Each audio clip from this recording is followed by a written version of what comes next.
Depuis le jour où j'ai eu droit à la parole et dès mon premier livre qui a été publié en 2014, je fais toujours le distinguo. Étant d'obédience, ma famille étant d'obédience musulmane, l'islam, bah oui, j'ai pas une famille de terroristes ni d'islamistes. Ça fait quand même une différence.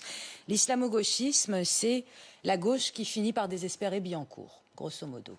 L'islamo-gauchisme que Taguieff a utilisé en France à l'orée des années 2000, c'est un concept qui a été forgé par les réfugiés politiques iraniens et afghans après leur exil à Londres, et ce terme vient de la gauche anglaise qui constate l'abandon du prolétariat surtout à cette époque-là. On est quand même à la fin des années 80, il y a quand même une crise du prolétariat, il y a quand même la fin du prolétariat anglais, et qui, désespéré de n'avoir plus de damnés de la terre, les interchange avec les islamistes.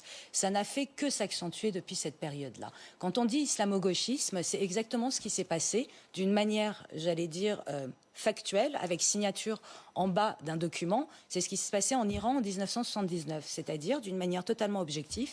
Les communistes du Parti communiste iranien, le parti Toudé, ont signé avec les islamistes pour renverser le Shah. Ça, c'est factuel.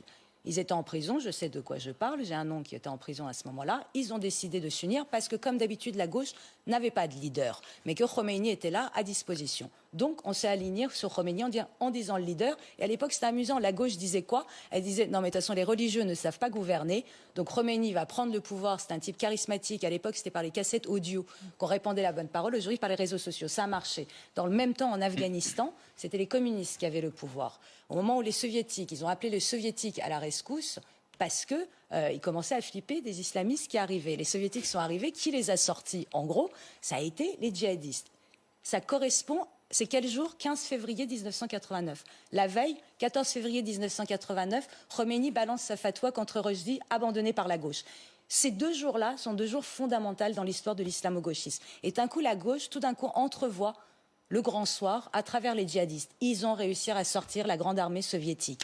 Dernière chose, comment c'est né? C'est que dès que vous dites anti-impérialisme américain, la gauche, elle est aveuglée, elle suit aveuglement celui qui prononce ces grandes paroles.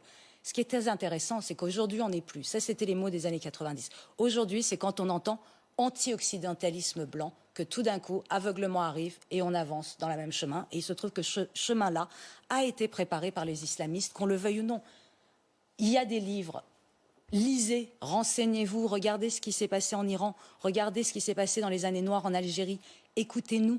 On l'a vécu de près. On a regardé cette association dans le blanc des yeux. Demandez aux Algériens des années noires, demandez aux Afghans quand les islamistes ont pris la main, ouais. Demandez aux Iraniens qui ont vécu la première jonction entre les islamistes et communistes. Et peut-être qu'on arrivera à déblayer ça et éviter que la gauche continue de se méprendre comme ça. Et de toute façon, elle perd. Hein. La gauche, elle représente quoi? 5%. Je suis pas sûre que ça aide. Sur le sujet, Jean-Michel Apathy, si vous voulez répondre ou aller au bout. Non, on est en France en 2021, donc ça me paraît pas très applicable ce qui vient d'être dit, mais voilà, ce sont des opinions très divergentes. Bon, allez, je me tourne vers vous, Pascal Perry, pour votre parti